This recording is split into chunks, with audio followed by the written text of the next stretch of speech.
This is Life Transformation Radio. Prepare to engage. Seatbelt activated. Download initiated. Your quantum journey of transformation begins in 3, 2, 1.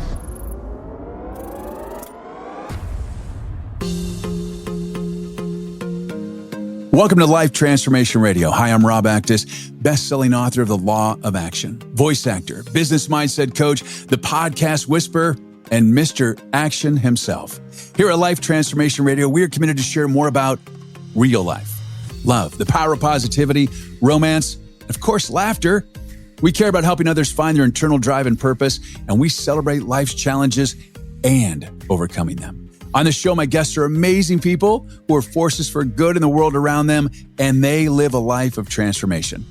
My guest today, she does just that.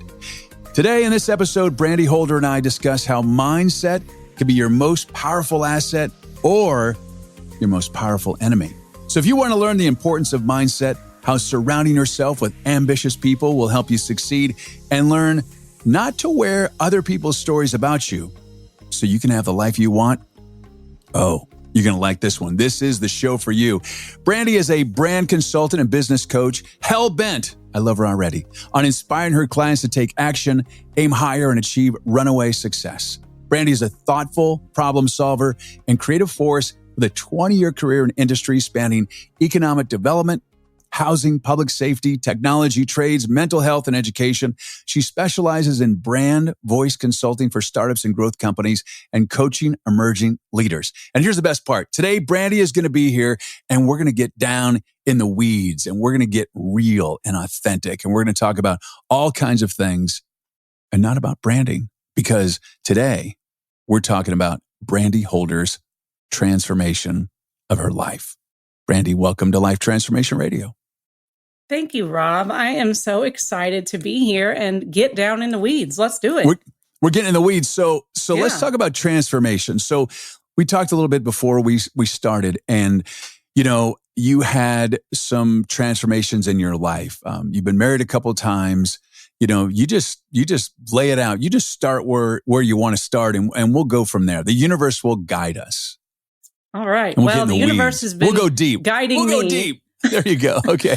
Universe has been guiding me. I haven't always been listening. So there we go. I started, I was raised by a single mother. And so I'm not going to give you the rags to riches story. By the way, I got jazz hands all the time. I'll try to keep that under control. Jazz hands are fine. Jazz hands are fine. So I was raised by a single mother. We didn't have a lot, but they really strongly believed in my education and wanted to keep me out of trouble. So there was always summer camp and after school activities and, just all the things required to keep a young child busy. But they also required me to go to the rich kids' school. And, fitting in at the rich kids' school was really tough when you don't have anything. And so early on, I had a really difficult time learning how to make relationships, learning that people were important in my life, that networking was going to be important. And that really greatly impacted my business later in life. And so I just was kind of like floating along, doing whatever. And that, my success didn't really start to kick in until my 30s. And then really when my husband got sick. And so in my 40s. So I took a really long time to come around to understand that I had to make some shit happen for myself. And then it was going to be me, and so it's been a long transformation and it's just getting started, I think. Absolutely. So you had a husband that got sick, but let's start. So you found this man. And so tell me about that. Like, just tell me how you cross paths. How did that happen? Yeah. Because you smile when you think about it. Well, because we were so different. I always called myself like the lead weight to his balloon. He was excited and was always running around and doing things and going out and being like this really big extrovert. And I am traditionally, now this has changed for me.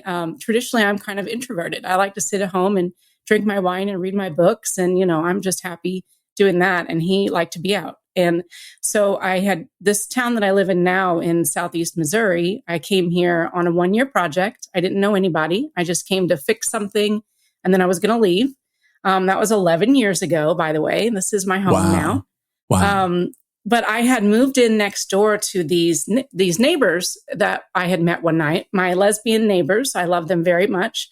And they came over to my house one night and they were like, come on, you're going to go hang out at the bar. And I'm like, girls, all I do is work. Like, I'm not trying to go hang out at no bar. And so they drugged me out and we had, a few too many drinks. And this guy walks in and starts hanging around. And I don't know, we just clicked.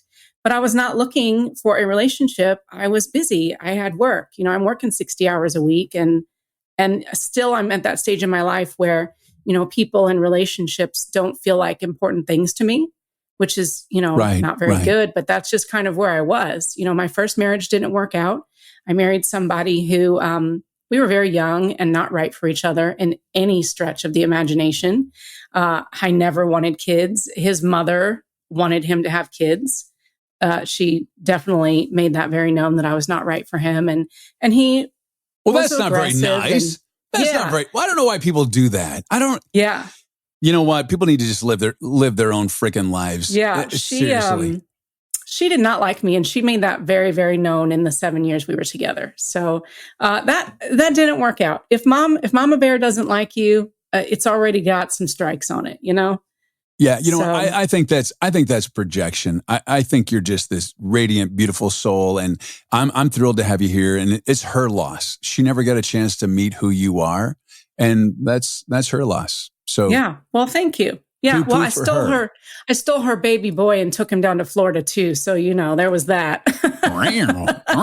Okay, I got you. With a devilish grin. That's right. So great. I love it. It was free will. I got you. So that relationship didn't quite work for 7 years. That just decided to transition. Yeah. And then I was done. And then you were in the bar with the lesbians and you met Tim. Yeah. Tim. So my neighbors, my next door neighbors, I hold them fully responsible for Tim. And I don't know, there was some kind of weird, fast connection there. He was very, very charismatic and I was not. And, that whole opposites attract thing, right? He had a very sweet smile and he was fun to be around. And it was just something so different than what I was doing that I enjoyed spending time with him. And then all of a sudden, we were spending. I just want to stop you for a minute. I just want to stop you for a minute. I think the connection was because he saw you. He saw who you were. He saw you. Like a grumpy cat. He liked grumpy cats. Maybe. Well, no. He saw your soul. He saw your light. He saw who you really were. He saw you behind the wall. Yeah, and I think that's what it was. Yeah, probably. I think probably I saw him too. And I was probably the very first woman in his life that could see him and see that he needed love and that he needed someone to care for him. And I think that that's probably why the universe brought us together, because there was nobody that was going to care for him during his illness the way that I did. Nobody.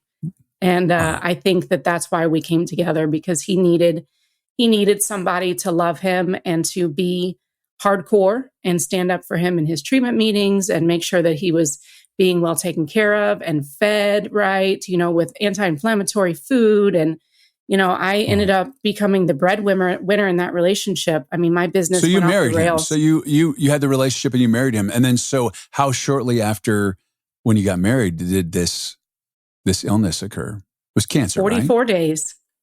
Wow. Yeah, 44 days. Wow. We spent, we were together for 7 years, and we had waited to get married because we both had failed marriages, and we kind of were like, what's the point? And then I don't know if it was just the societal push of that's just the convention that people do, or if we felt like it was time. I'm not exactly sure. We had a really kick-ass wedding, by the way. We went up to northern Michigan. We got married in this little bitty town of like 927 people. It was no big deal. We wore beautiful wedding clothes. My mom and sister were there, and we had friends there, and we just partied. We had like this giant ass party and it was so fun. That's awesome. And then 44 days later, we were heading out. He was big into competition shooting. So he was heading out to do, I guess, the skeet shooting where you shoot the clays. We were heading out to a competition in the middle of the state, and we get the call. He had a routine screening that he had done because he had iron disorder, and it came back with a mass. And the oncologist, who was our friend, called us and said, "Hey, you got this mass, and I don't know. I don't think it's a big deal. It's probably no big deal, but we need to get you in here." Well, I mean, Rob, obviously, a mass in your liver is a big deal. So we need to get you in here like right now. Yeah, he was like, "Can you turn around?" Not 3 weeks, but can you come home now? Wow. Yeah, so that's what we did. We went to the shooting competition, and he did really well, as he had been doing his whole life. And when we came back, I think we were in the office like the next day, and we were hearing the news that this was probably a tumor in his liver, and that we were going to have to start chemo and, just start the whole progression of everything you do when you have cancer. Wow. That's rough. That's rough. And I'm sorry for your loss. I know you went through a lot in that, and there's nothing easy about any of that. No, and thank you. And it was so funny. We were so naive, right? Because I hadn't experienced anything like that in my family. And he was so just an optimistic person. Like the man ran over himself with a vehicle, by the way, and shot himself. And he did not think that a little mass in his liver was going to be the thing that took him out in this world. Wow. So we didn't know. I called my family and I was like, "Hey, no big deal, but Tim has a mass in his liver. It's not a big deal. We're just gonna, I'll give him some of mine." We had no idea. Got it. And then my family was like, "That's kind of serious." Yeah, it's really serious. And I remember my mom saying to me, I think I had told you earlier, she was a hospice nurse for a long time. She's been a nurse her entire career. And she said, "Hey, do you want me to be your mother right now, or do you want me to be a nurse? Because we probably need to have a different kind of discussion." And that was when I realized that things were not going to be okay, and that I was going to lose my husband. That's a lot. Yeah. That's a lot. We're talking about mindset today, and it definitely is a powerful asset to have. And it can also be your most powerful enemy. And I would imagine that in that situation, you have to have incredible mindset. I had a blood clot. I have 2 now. I've gone through 2. And the first one was, hey, lay in bed and, try not to die, because it's from your hip down to your ankle and it's really bad. And, we don't just got to do nothing. And the one thing that got me through that is mindset of like, I'm not going anywhere. I mean, things got dark and I'm not going anywhere. I'm going to give it everything I have. And I visualized, which I found fascinating. I visualized, and it was silver and bright with lights. If you're a science fiction fan, you would see this. Almost like where you can look at Elon Musk, the boring company. I had a boring machine that was super, super shiny and lights. And it was boring. I visualized it boring my blood clot. But as even to that point, it had a mesh screen. So as it was boring, it was capturing all of the remnants of the blood clot that wouldn't go in and cause me to have a heart attack or a stroke and die a slow, painful death. Yeah. But mindset is so important. I can only imagine the mindset you had to have to, one, help him get through and transition to the other side. And then also just for you to survive mentally, because it's really difficult when you're in that situation. Yeah, it was weird because we went through that for 2 years, and I think that he probably only should have lived a year. But we went very aggressive into treatment, and also, like you were saying, the mindset. And he never told me anything like what you just told me. And I don't know if he had those kinds of conversations with himself or if he literally just had blind faith that he was going to be okay. He didn't talk. He wasn't one of those people who was a big talker. But I literally to this day still believe that he just thought that he was going to be okay. Right. And so well, he lived a lot longer than he should have. Yeah. The mindset, people that get diseases and they give up and they're gone. Yeah. The one thing, you had talked about in relationship and that you were, going to be single. And the one thing that I know, and from talking to other people that have had near-death experiences or before they, are dying, is the one thing that you regret is not really doing your bucket list. It's not how much money you made or what you bought. It's just, I wish I would have spent more time with. I wish I could have said this too. That's really all that matters. That was the most important thing. That's the one thing that I was laying there, I'm like, wow. And then the other thing is that how, when I get out of this, and I no even doubt when I get out of this, how am I going to really truly appreciate life even more than I already do? And how am I going to make a positive impact on the world? Because I feel that I'm like living on borrowed time. Yeah. And that's a general conversation, not just with me, but many, many people that have near-death experiences. Well, it's so interesting you say that because that, everybody was really concerned about me and him during that period and then after. And that's really what I told people is it's sad for him because he's gone. That man did a lot in his life. And you realize when that happens, just as you were saying, that life is a gift. And it's really unfortunate that we have to have those experiences to realize it. I remember sitting there at one point and seeing like a coffee mug that said YOLO. And it really pissed me off because we make these pillows and these mugs and this stuff where we say, oh, you only live once and go grab life. But none of us are living that way.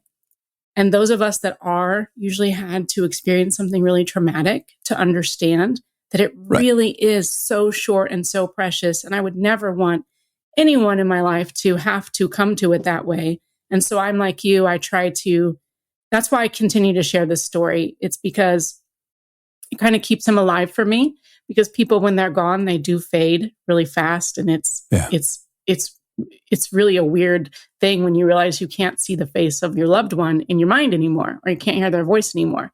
And so when you do stuff like this, not only does it keep their legacy alive and help them know that they didn't just go out of this world and not have an impact. He impacted a lot of people. But also, I really want people to know that life is a gift. And in our final days together, it helped me build my business into a 6-figure operation so that money was no issue.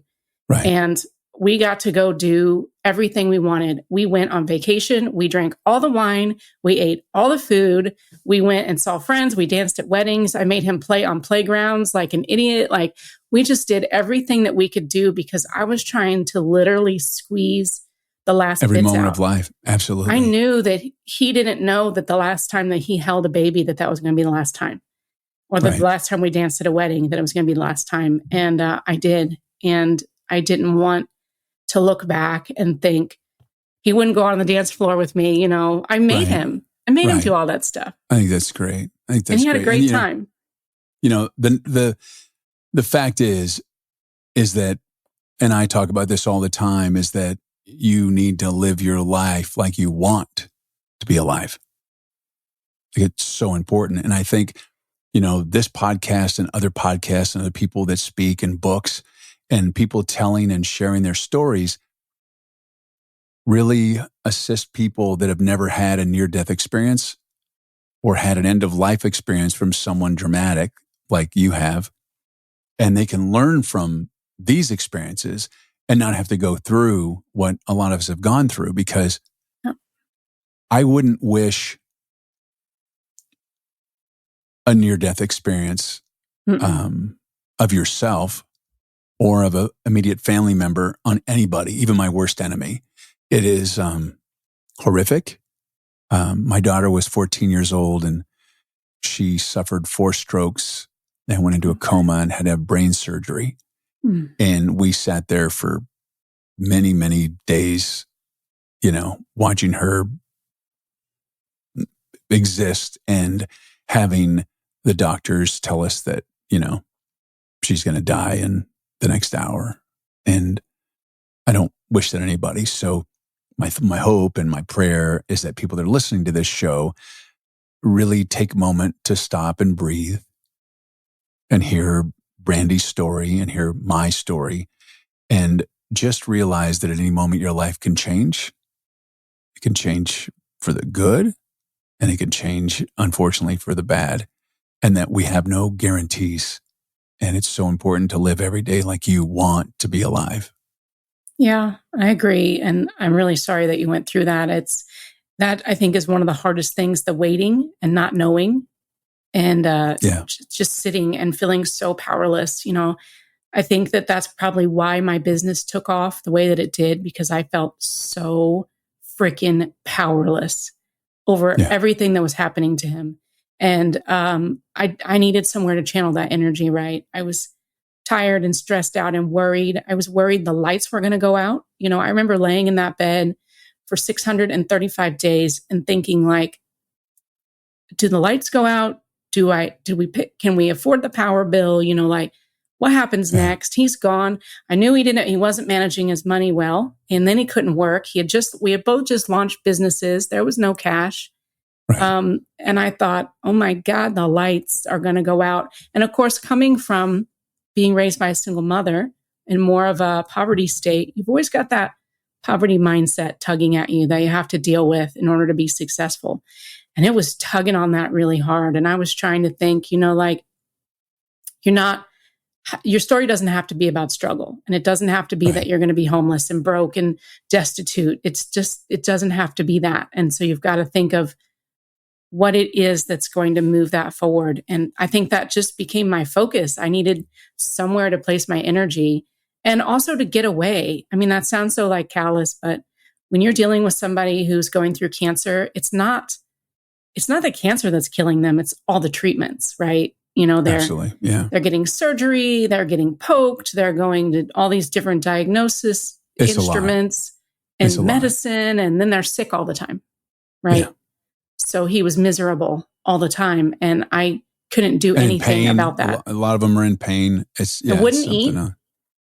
Yeah. I became like, I probably have like 3 Michelin stars. I just want you to know, like, I became this kick-ass chef because he'd be in there talking about he wasn't going to eat.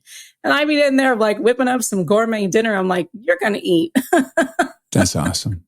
That's awesome. Well, mindset got you through that. And it's interesting because we all need to live our life to the beat of our own drummer. We need to do what we need to do to live our life.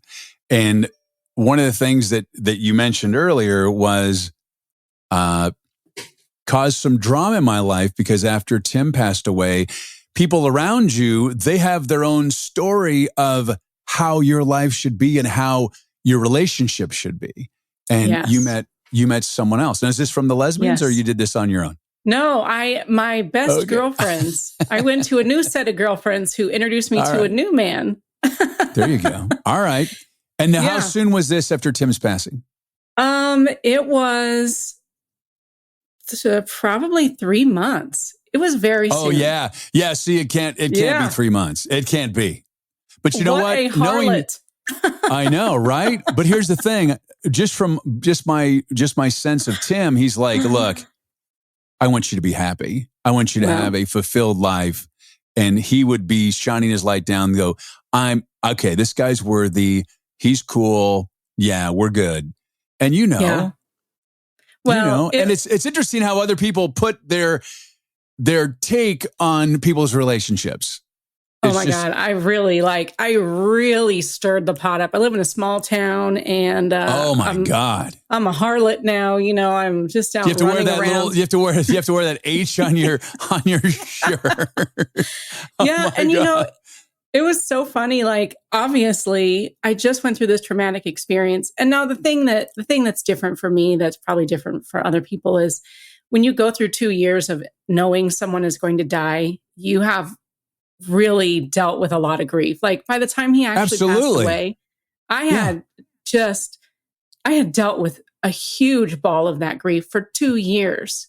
Yeah. And then he passed away and I knew he wasn't in pain anymore. And so then I was transitioning to a different part of my life. I definitely did not want to be dating anybody. I just lost my husband. I got this career that's just booming off the charts. Like I like living by myself, like I was like, I'm just going to get a bread machine and a puppy, like, and do the pandemic shit. You know what I mean? Oh my God. You're so funny. And okay, I love it.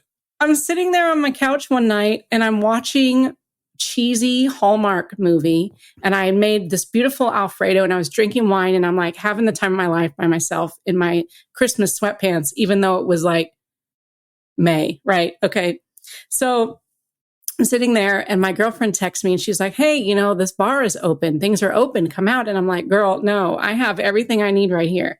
And they're making fun of me because I'm old. And then finally, like the wine ran out and the food ran out and the movie was over. And I was like, well, all right, I guess I'm going to get dressed and go out. So I get to the bar and there's a group of friends there and we were all hanging out. We hadn't seen each other in a long time because we had been in shutdown and I had obviously been, really busy taking care of my husband. And there was this guy there, nice enough. I remember him having this big beaming smile, but that was really it. And apparently we had an exchange. And when he left, our friends were like marrying us. They're like, you guys have got to go on a date. There was something there. And I'm like, what? You do realize like I am a fresh widow, right? Are you crazy? Right. And I just said, well, you can give him my number. And we went out on a date and I don't know what the hell happened, but that was it. The universe done shine its light upon you.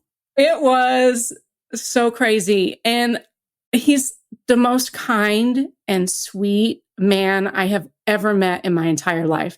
And my younger self would have never been attracted to that because I was like, give me all the garbage, right? Like, right. Give me all when I was younger and in my first husband, I was like, if you're a bad boy, let's go for it. I'll change you or whatever we do. That's so stupid. But this is a very nice, kind man who was very patient and, has his own business and has his own thing and doesn't need my time, wants my time when I have it available to him.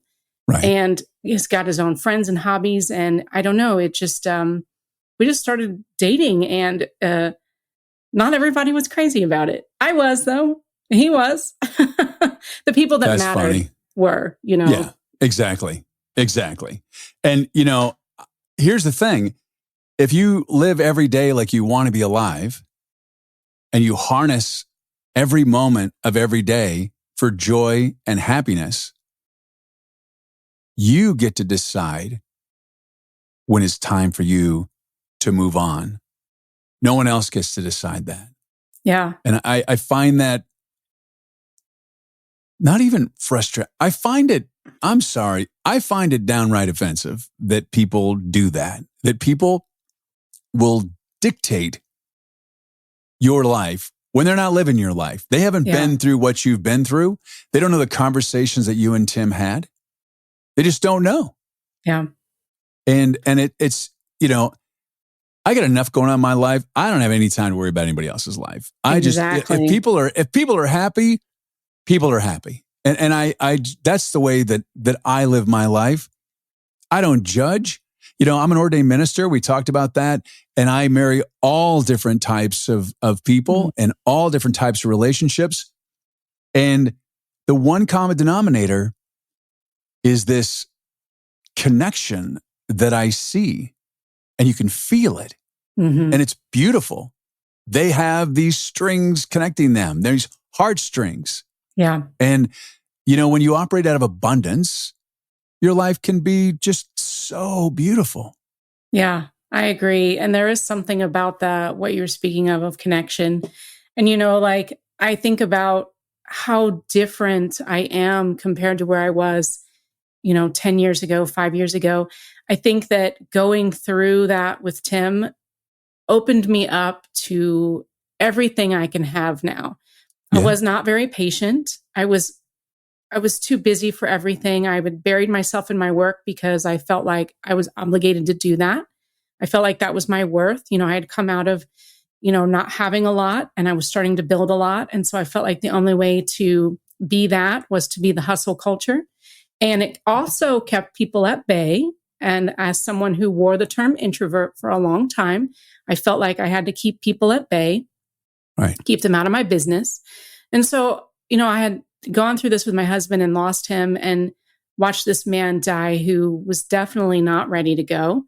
And I thought, what a disservice I'm doing to him if I don't change the way that I'm operating my life, right?